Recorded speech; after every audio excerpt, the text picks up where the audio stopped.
Welcome to Histology with another informative videos. Viewers, in today's video, we will tell you about the history of the Ark of Covenant.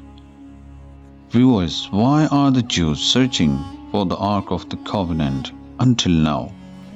What are the powers in the Ark of Covenant which can be obtained to rule the whole world? If you don't know, then watch today's video till the end and stay with us by subscribing our channel. So let's go to the topic. Viewers, the Ark of Covenant is a chest that is supposed to have held tablets engraved with 10 commandments engraved by God for Moses on Mount Sinai. Viewers, according to the Hebrew Bible, the Ark was constructed by the Israelites while they were camping out in the Sinai desert. After they fled Egypt, the Hebrew Bible doesn't specify when they fled Egypt, and there is a debate among scholars as to whether there ever was an exodus from Egypt. The Ark vanished when the Babylonians conquered Jerusalem in 587 BC. Viewers, the Ark has a number of seemingly magical powers according to the Hebrew Bible. In one story, the Jordan River stopped flowing and remained still while a group of priests carrying the ark crossed the river. Other stories describe how the Israelites took the ark with them into battle, where the powers of the ark helped the Israelites defeat their enemies. Viewers, the military efficacy of the ark in the ark narrative, however, is initially called into questions as the ark is captured by the Philistines and taken by them to the temple of the god Dagon in Ashdod, wrote Susan Ackerman in Erdmann's Dictionary of the Bible. Viewers, when the ark was captured by the Philistines, or outbreaks of tumors and diseases afflicted them, forcing the Philistines to return the ark to the Israelites, some stories describe how death would come to anyone who touched the ark or looked inside it. The ark moved around frequently according to the Hebrew Bible, but eventually it was settled in ancient Israel. The ark ended up permanently in Jerusalem in the innermost chamber of the temple.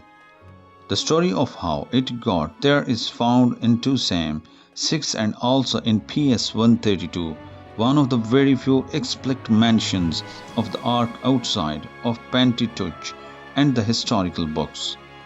Viewers, wrote Ackerman, latter is the thought to have been placed in the Holy of the Holies in the Temple of Solomon, founded around 957 BC. With Solomon, the ark's story and rather abruptly Jewish traditions, and most scholars presume that it remains in the temple for almost 400 years until the destruction of Jerusalem by the Babylonians in 586 BCE.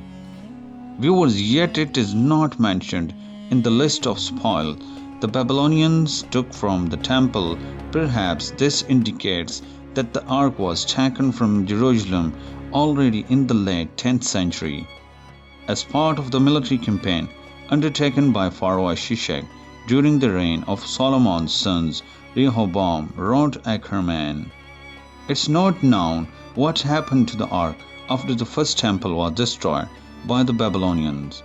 According to the book of Maccabees, the ark was hidden in a cave on Mount Nebo by the prophet Jeremiah, who said that this place shall remain unknown until God gathers his people together again and shows his mercy. Viewers, another story tells of how the ark was brought to Ethiopia and is now at the Church of Our Lady Mary of Zion in Exon.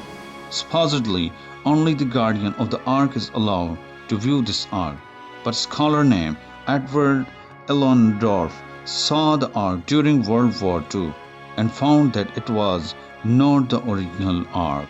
Viewers, there are many other stories of the ark's survival that Parfit mentioned in his book. There are stories about how it is hidden near Jerusalem, in the city of Mecca, and even in New Guinea. On the text called treatise of the vessels says that the ark shall not be revealed until the day of the coming of the Messiah, son of David.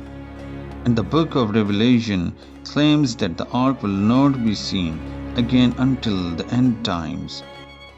Then God's temple in heaven was opened, and within this his temple was seen the ark of his covenant, and there came flashes of lightning, rumblings, peals of thunder, an earthquake, and a severe hailstorm.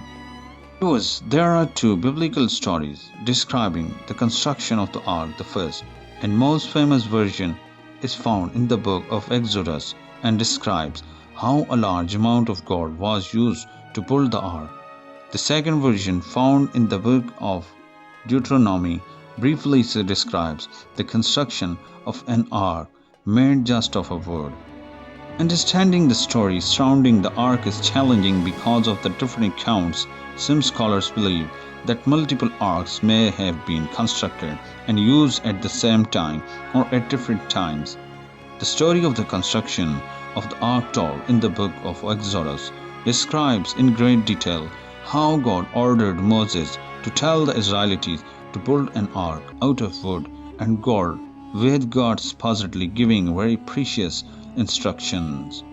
So viewers, have them make an ark of acacia wood, 2.5 cubits, feet or 1.1 meters long, a cubit and a half, 2.25 feet or 0.7 meters wide, and a cubit and a half, 2.25 feet high. Overlay it with pure gold both inside and out, and make a gold molding around it. Poles made of acacia wood and gold were used to carry the ark, and two cherubim angels were to be sculpted out of gold and placed on the lid of the ark. Viewers, the cherubim ought to have their wings spread upward, overshadowing the cover with them. The cherubim ought to face each other, looking towards the cover. Viewers, the Hebrew Bible directed that the Ark of Covenant be placed within a movable shrine known as the Tabernacle.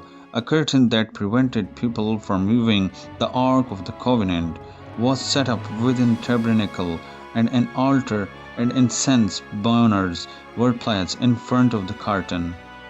The incense was made of gum onycham, galbanum, and frankincense, and was to burn by Aaron, the brother of Moses, and his son at morning and sunset.